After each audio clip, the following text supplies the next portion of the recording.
Agora, a gente vai falar sobre outra secreção que também é muito importante para o processo digestório, né? Que é a secreção gástrica. Essa imagem, né, esse corte histológico do estômago, né, mostra nas pregas, que é comum de você visualizar, até mesmo a olho nu, você consegue ver macroscopicamente essas pregas, né, que se dá exatamente por essas reentrâncias que existem no epitélio, tá? Da mesma forma, você tem todas aquelas camadas que a gente já observou, né? Você vê a lâmina própria, abaixo do epitélio, a muscular da mucosa, a submucosa, tem também a camada muscular circular, a camada circular longitudinal e os plexos, né? Lembra do sistema nervoso entérico, que vai estar aqui presente e vai ser bem efetivo para a participação da regulação da secreção gástrica, certo? Em relação às células, né, que estão presentes nesse órgão, né, no estômago, quais são as células que vão estar representando esse órgão? A gente tem, principalmente, né, as células que vão estar na superfície, onde elas são responsáveis, né, algumas delas por secreção do muco, a gente sabe da importância da produção do muco para o estômago, né, para exatamente a proteção da camada epitelial, a mucosa gástrica. Tem também a secreção até mesmo de bicarbonato, que ela vai ajudar também nessa função protetora, ali a nível do epitélio dessas células.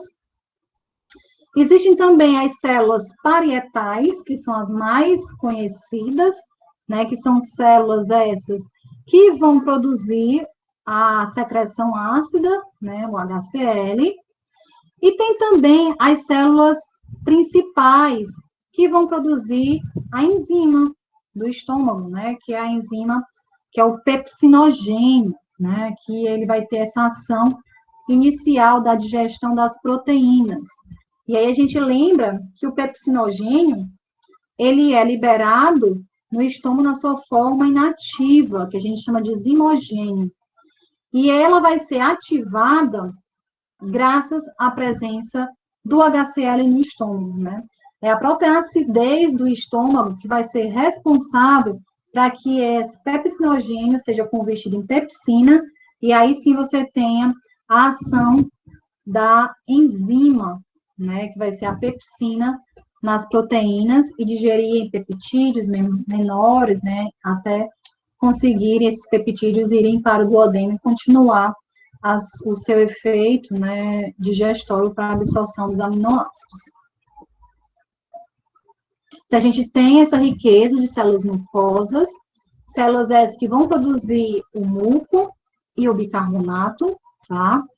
Tem também as células principais, às vezes as pessoas se confundem, qual é dessas células que produz o HCl. Então, célula principal, ela produz o pepsinogênio, que é a parte enzimática do estômago, e as células parietais, elas já vão produzir o HCl, tá?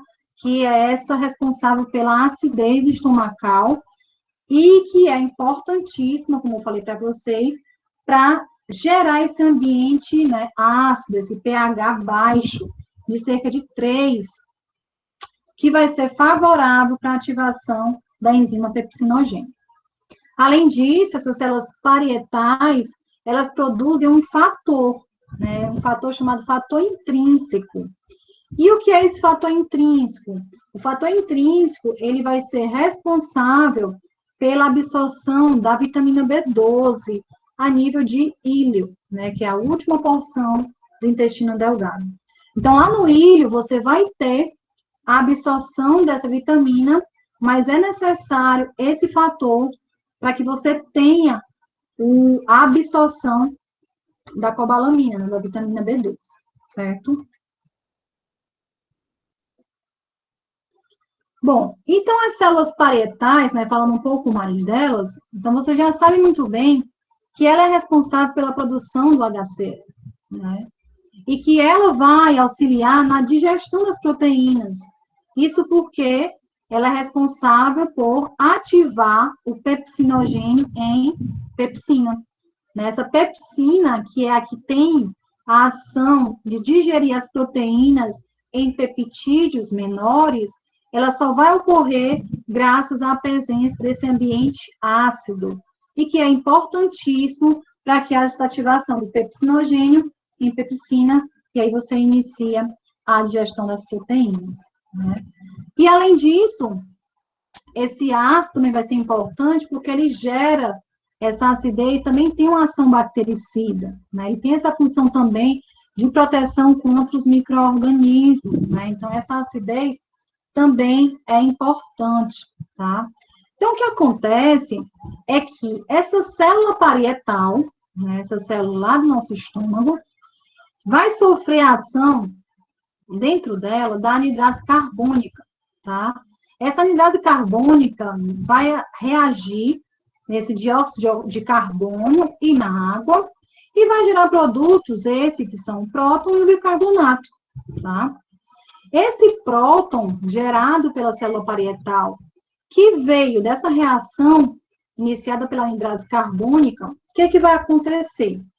Ele vai conseguir, tá, por transporte ativo primário, ou seja, vai ter um gasto de energia, né, uma bomba onde vai ter um gasto de energia para que esse H+, ele consiga ser excretado no lúmen do estômago, né, lá no lúmen gástrico, certo?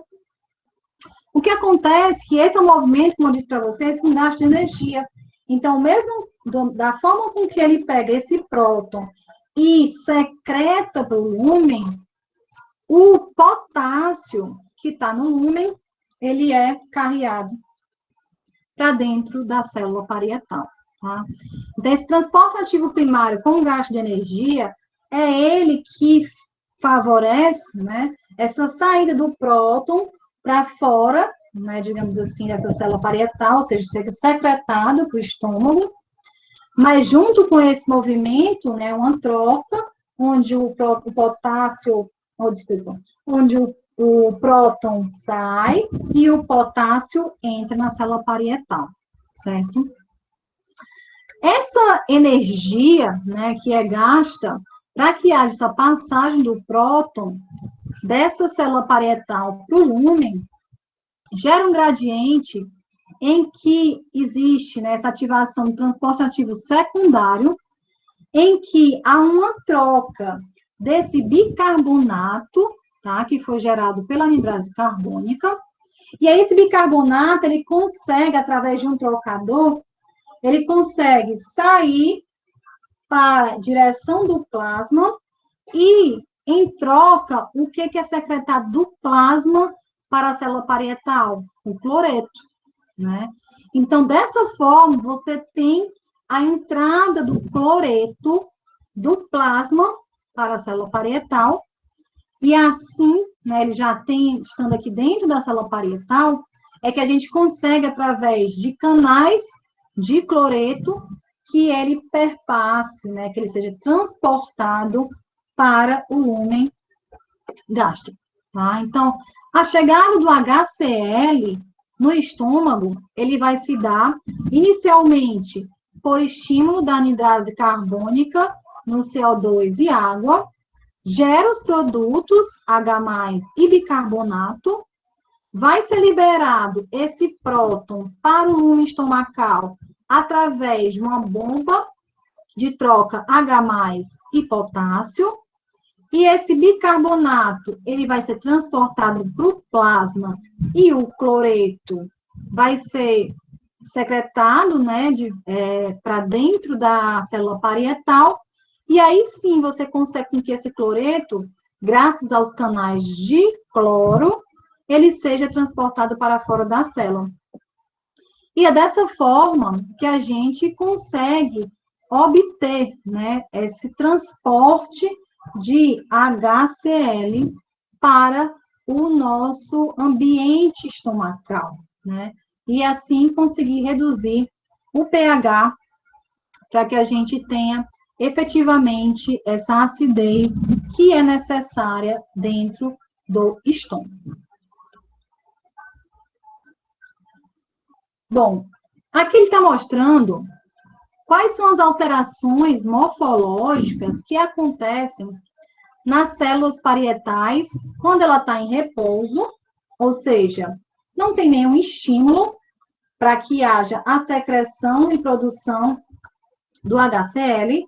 Então, você vê que essa célula parietal em repouso, ela tem as vesículas, né, contendo, né, os eletrólitos e tudo mais, ela está com as características ainda bem, como se fosse assim, ainda, como eu posso dizer, não tão estimuladas.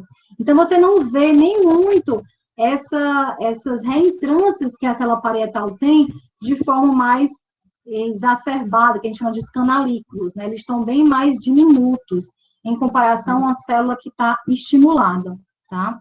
Essa célula que está estimulada, você vê que esses canalículos, eles são mais espaçados, né? Você vê esse aumento, né, desses canalículos, esse espaço entre eles. Isso porque você tem estímulos, e a gente vai ver quais são, mas essa figura já nos mostra que estímulos, por exemplo, do próprio sistema nervoso, com a liberação de acetilcolina, ela pode estimular essa célula parietal a mostrar, né, alterar a morfologia dela e favorecer para que haja a secreção do HCl. Da mesma forma que existem também outras substâncias como paráquinos, que é a histamina. A histamina é um paráquino, ou seja, ela vai ser liberada e vai ter a sua atuação ali em outra célula na região próxima. E essa histamina, ela vai ter essa atuação também de estimular e alterar morfologicamente essa célula parietal. Da mesma forma, também a gastrina, né? A gastrina é um hormônio produzido ali pelas células gástricas, principalmente, que são as células G, e essas células, ao produzir a gastrina, elas vão conseguir estimular também essa célula parietal para que ela modifique e facilite esse processo de secreção do HCl, certo? É isso? Bom, para a gente ter essa secreção de forma regulada, né, a sua secreção, são alguns mecanismos reguladores que estão envolvidos nesse processo. Que reguladores são esses? Existem reguladores neurais e existem reguladores humorais, que a gente vai falar adiante. Esses reguladores neurais, a gente chama de reflexos, tanto curtos como reflexos longos. E o que é o reflexo curto?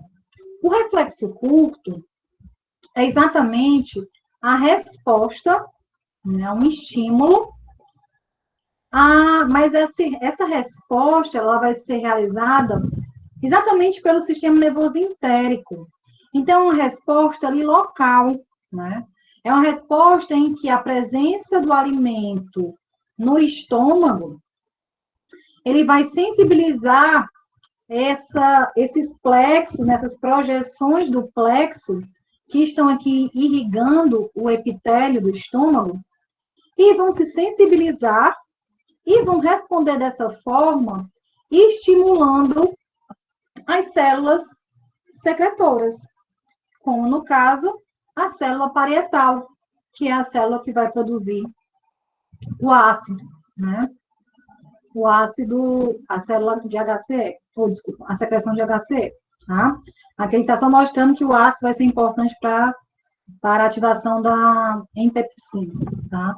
Então, esse reflexo, o que significa dizer exatamente o sistema nervoso entérico recebendo esse estímulo, tá? Que eu estou indicando aqui por essa seta mais arroxeada. Então, você tem uma resposta de sensibilidade, de resposta de estímulo sensorial, né? Ou mesmo químico, pelo sistema nervoso entérico, e eles mesmos, através de projeções efetoras, motoras, conseguem estimular a glândula parietal a secretar esse HCl via secreção do neurotransmissor acetilcolina, tá? Então, dessa forma, a gente chama isso, esse processo de regulação do sistema nervoso entérico, de um reflexo curto, tá? Que é um dos tipos de regulação da secreção ácida. Um outro reflexo que também tem participação para a secreção de HCl é o reflexo vago-vagal, que é esse representado aqui nessa seta avermelhada, tá? Então, o que significa dizer? O que é um reflexo vago-vagal?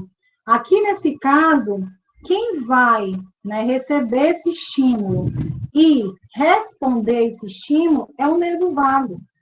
E esse nervo vago, ele vai receber esse estímulo, como, por exemplo, mostrado na figura, do estiramento da presença desse alimento no estômago, e essas projeções vão se sensibilizar, são receptores, a gente chama até de mecanorreceptores, são projeções que se sensibilizam com a distensão da parede, certo? Então, se você tem esse sistema nervoso que se estimula com esse estiramento, ele vai enviar essa informação para o sistema nervoso central, e ao enviar e ser processado lá no nosso sistema nervoso central, ele retorna essas fibras eferentes, né, as motoras, que vão responder a esse estímulo que foi processado no sistema nervoso central, diretamente nas células parietais. E aí, dessa forma, eu vou ter a secreção do ácido, mas aí vai ser um reflexo longo.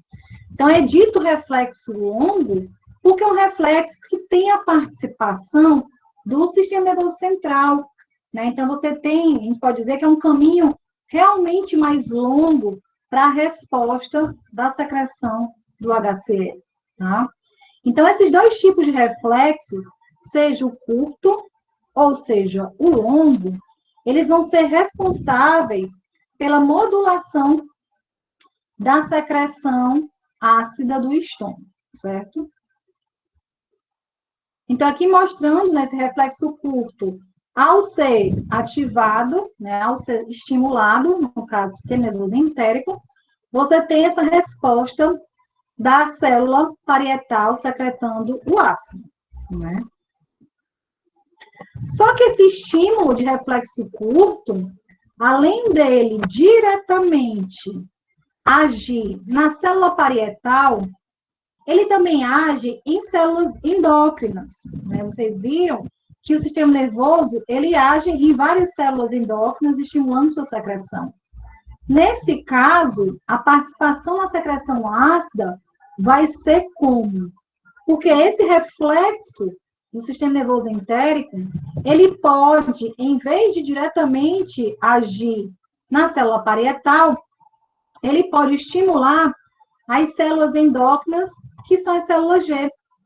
As células G são células produtoras do hormônio gastrina. A gastrina é um dos hormônios gastrointestinais que tem um papel essencial no estímulo da secreção ácida. Então, essa gastrina, por ela ser esse hormônio, ela consegue cair na corrente sanguínea, tá? E pelo sangue, ela consegue alcançar as células parietais que estão localizadas mais nessa região do corpo do estômago, tá? Mais nessa região aqui é o fundo, aqui o corpo e aqui a região antropilórica. Então, essas células G, elas estão mais nessa porção final do estômago.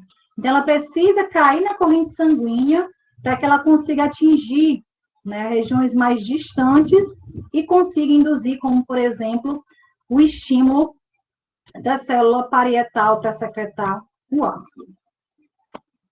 No caso do reflexo longo, como eu falei para vocês, esse processo, como, por exemplo, o próprio estiramento do alimento, pode ser recebido pelas fibras vagais, que vão irrigar também o sistema nervoso da parede intestinal.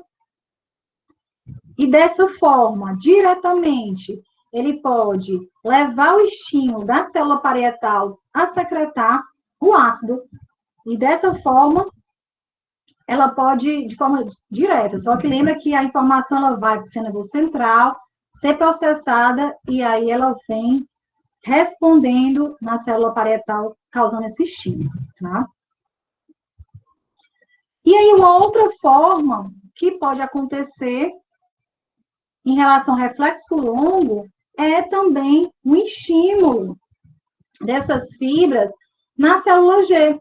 Então, em vez dela diretamente estimular a célula parietal, o que ela vai fazer? Essas fibras que vão partir do sistema nervoso central, elas vão irrigar e vão estimular a célula G através da liberação do GRP, e assim, esse GRP vai ser recebido, né, se ligar ao seu receptor na célula G, e dessa forma produzir a gastrina, que do mesmo jeito, né, essa gastrina também vai cair na corrente sanguínea e estimular a secreção ácida do estômago.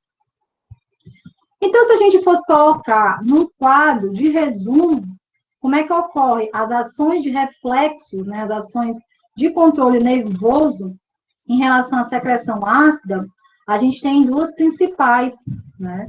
A gente tem a direta, ou seja, uma via direta de regulação nervosa significa dizer que seja ela reflexo curto pelo sistema nervoso entérico, ou seja ela por reflexo longo pelo sistema nervoso autônomo via nervo vago, ela diretamente vai estimular essa célula parietal a produzir o HCl, tá?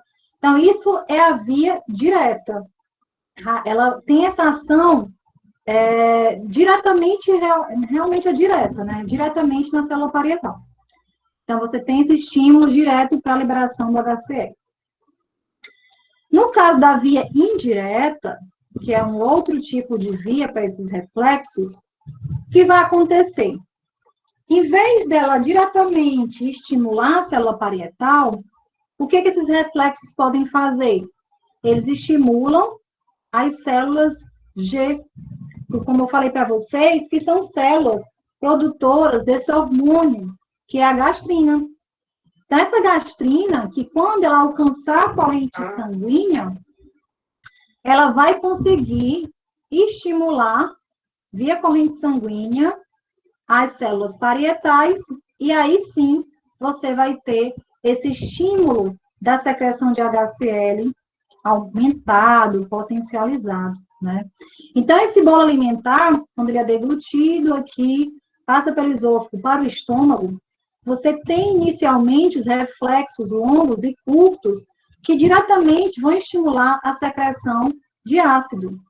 E quando esse bolo alimentar ele for caminhando ao longo desse estômago e chegar aqui na região mais próxima, né, da célula G, vai ser estimulado esse reflexo a causar esse estímulo também na célula G, que de forma indireta, como eu falei para vocês, você tem essa resposta de secreção ácida, que vai o quê? Amplificar ainda mais, né, esse efeito e favorecer essa redução do pH, que vai ser importante para a ação digestiva, tá?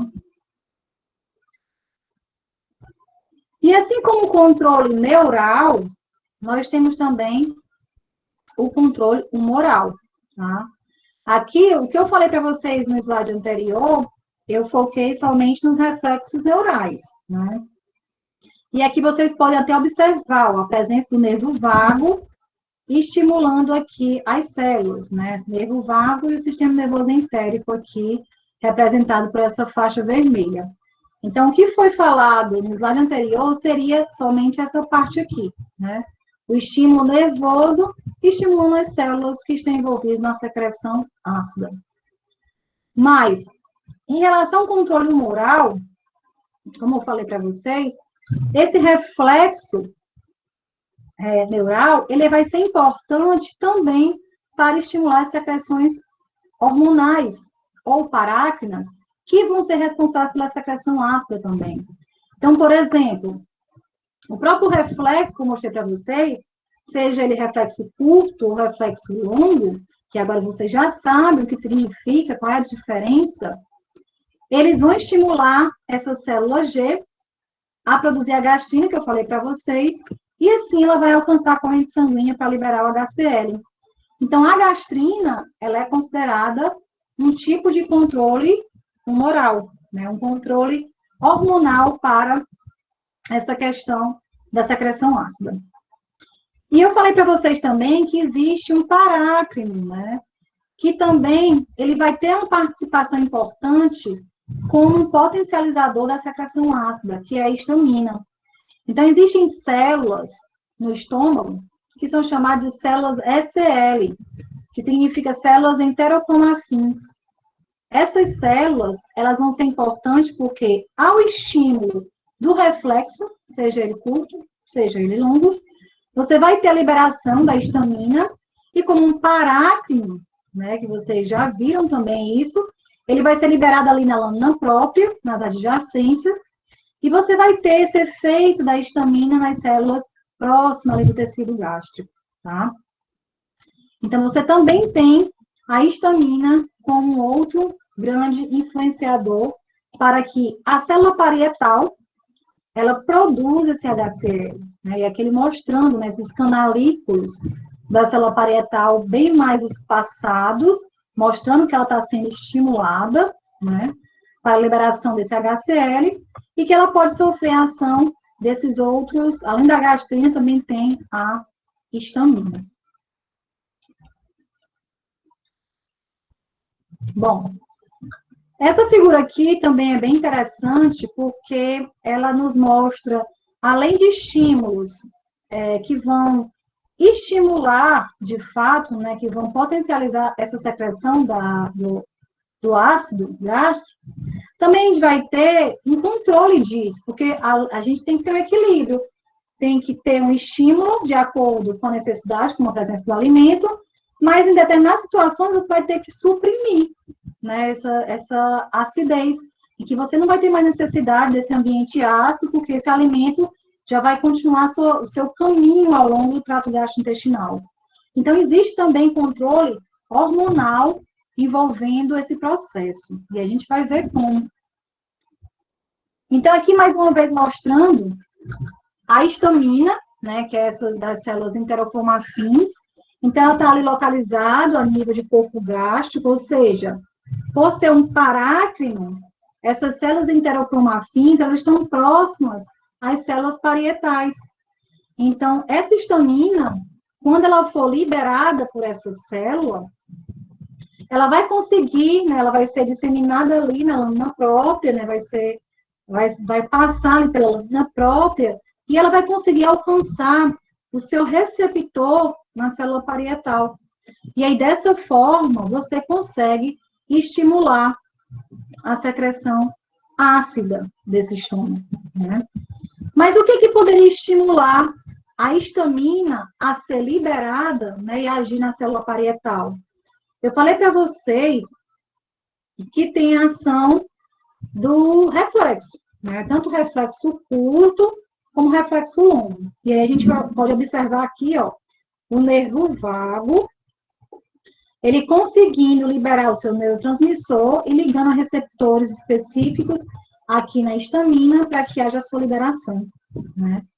Mas além do reflexo, que vai ser importante para estimular a secreção da histamina, a gente também tem a presença da gastrina. Então, essa gastrina, que foi estimulada onde? Pelas células G. Lembra que eu falei para vocês que as células G, elas estão mais na região antropilórica do estômago, né, que é a porção mais distal.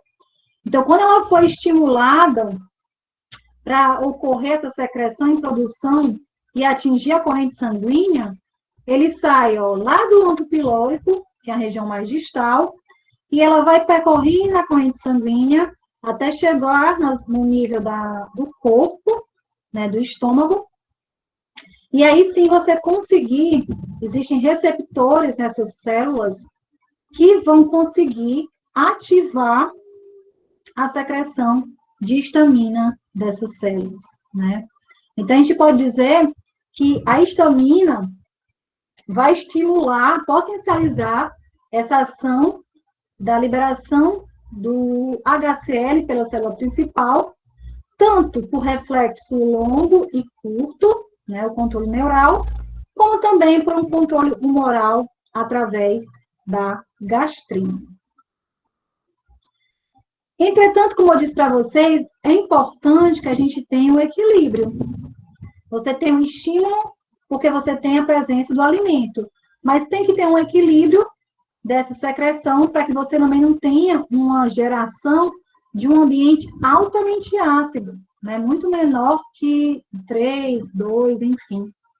Então, essa situação não seria benéfica para o organismo, né? Então, e nem mesmo para as funções fisiológicas, né? Inclusive digestivas. Então, nessa situação, existem também hormônios que vão vão provocar e favorecer essa homeostase. Então, que hormônio é esse? É a somatostatina. A somatostatina, ela vai ser liberada e ela está mais na região, tem ali mais, a sua principal ação não é nem no antro, tem mais também no duodeno também, tá? Células D. Então, essas células D, ao se sensibilizarem com essa alta concentração de H+, o que elas vão fazer? Elas vão estimular a produção de somatostatina por essas células e, consequentemente, essa somatostatina, ela consegue agir nos receptores tem receptores que reconhecem a somatostatina na célula G. E qual a consequência disso? Você tem uma redução da liberação de gastrina. Então, o que poderia potencializar esse aumento, né, do HCl está sendo suprimido, tanto pela gastrina, como também pela histamina, visto que a gastrina também estimula a histamina a ser liberada. Tá? Então, a gente tem esse evento aqui acontecendo, né? A somatostatina, ela reduzindo, quer dizer, inibindo essa redução do pH, né? Então, ela vai bloquear essa redução do pH de forma exacerbada, já que você tem uma inibição da secreção de HCl. Então, consequentemente, você vai ter essa célula G inibida para a produção da gastrina, e o resultado disso é uma diminuição da secreção ácida estomacal. Bom, os autores, né, que trabalham com fisiologia gastrointestinal, eles dividem essa regulação da secreção gástrica em 3 fases, tá? Ele divide na fase cefálica, na fase gástrica e na fase intestinal. O que seria essa fase cefálica? A fase cefálica é exatamente o estímulo da secreção ácida somente com estímulos sensoriais, né? Ou seja, você tem como aqueles estímulos da salivação que a gente comentou. Você sentir o cheiro, você ver um alimento, você pensar em um alimento, você pegar no alimento. A utilização, né, desses estímulos sensoriais, mesmo sem ter ainda ingerido esse alimento, pode levar à secreção ácida.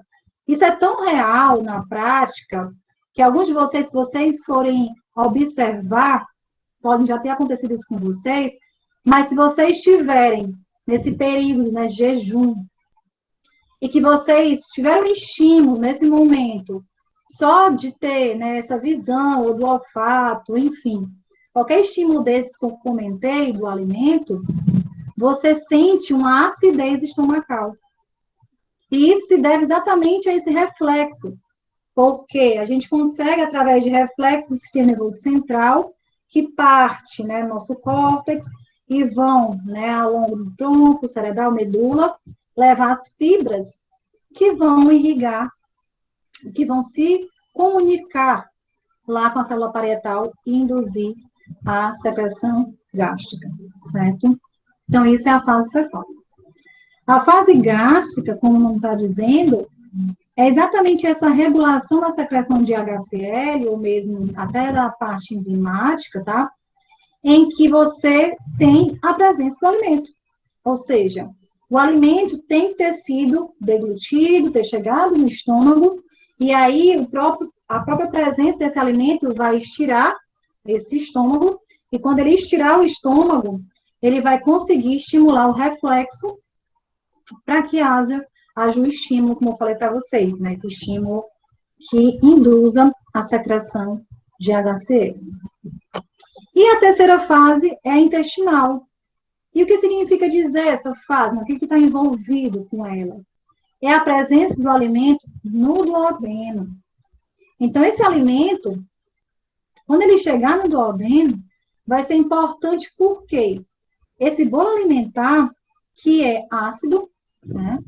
Ele, ao chegar no duodeno, o H+, né, esse pH, essa alteração que vai ocorrer inicialmente nesse ambiente, vai estimular as células D, que estão presentes ali no duodeno, como eu falei para vocês, e com isso, ela vai estimular o que? A somatostatina, a liberação daquele hormônio que eu falei para vocês, que faz o quê? Suprimir a secreção ácida. Se você suprime o HCl, diminui a secreção de HCl, você favorece com que haja uma redução dessa acidez. E isso é exatamente com o propósito para receber, né, de forma eficaz esse alimento que está chegando no duodeno, para que ele não seja produzido, né, muito mais ácido nesse estômago.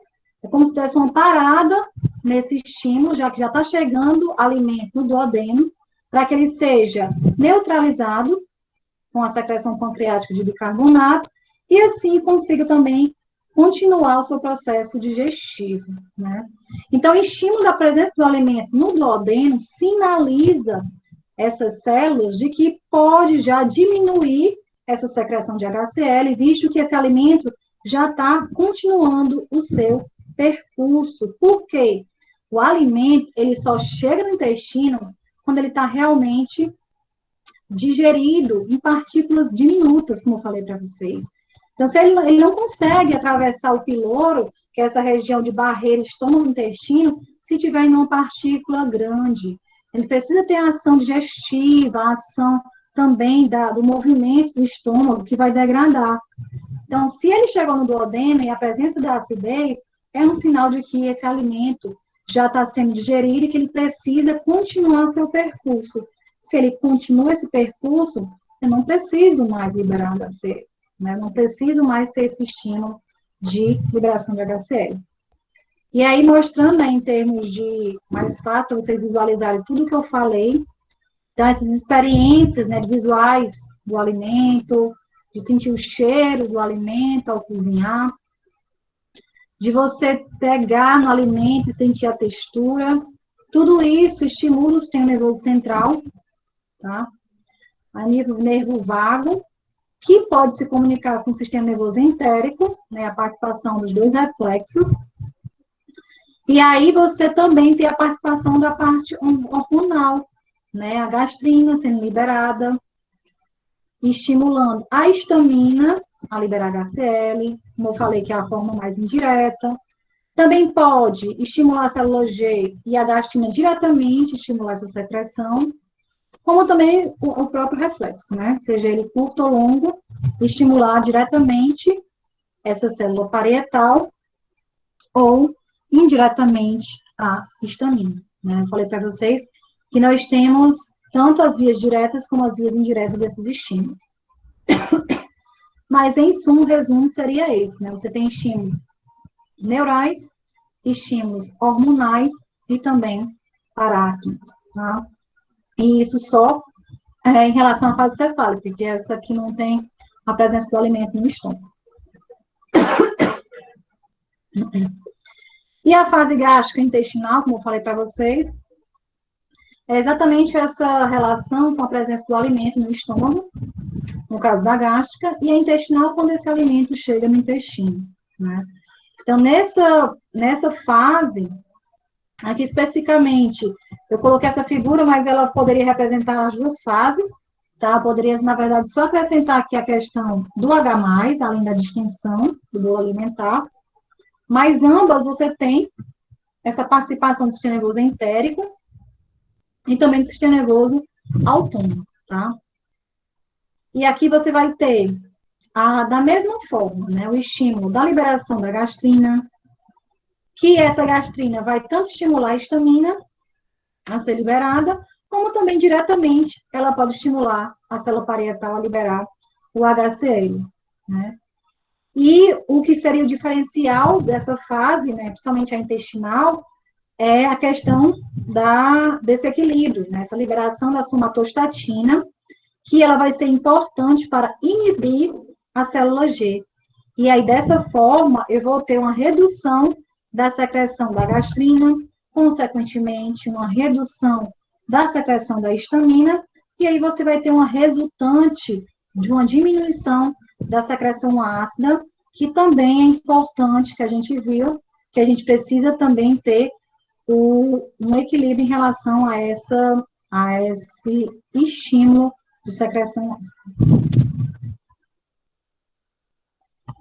Bom, então, como eu falei para vocês, né, de outra forma aqui só resumindo, os estímulos neurais, eles vão ser importantes, né, para essa liberação dessas secreções gástricas, seja ela enzimática ou seja ela da HCl. Os estímulos são do nervo vago e do sistema nervoso entérico em relação a reflexos neurais. E os estímulos hormonais, nós temos a gastrina, como a gente muito bem comentou, mas também existem outros estímulos, né? Porque a gastrina é uma das mais conhecidas, e tanto que se você for procurar, é o que você mais vai achar em figuras, né? Dos livros didáticas até hoje, tá? Mas existem outros hormônios que já vêm sendo estudados, e que eles também vão ajudar nessa questão do estímulo das secreções gástricas, tá? E aí nós temos a participação aqui mostrando, ó, a célula principal, né, levando a ativação, a liberação do pepsinogênio, e a célula parietal liberando o HCl, que vai ser importante para essa ativação do pepsinogênio em pepsina, né? E aí, a partir desse momento, a pepsina consegue ativada, né, a digerir a proteína em peptídeos.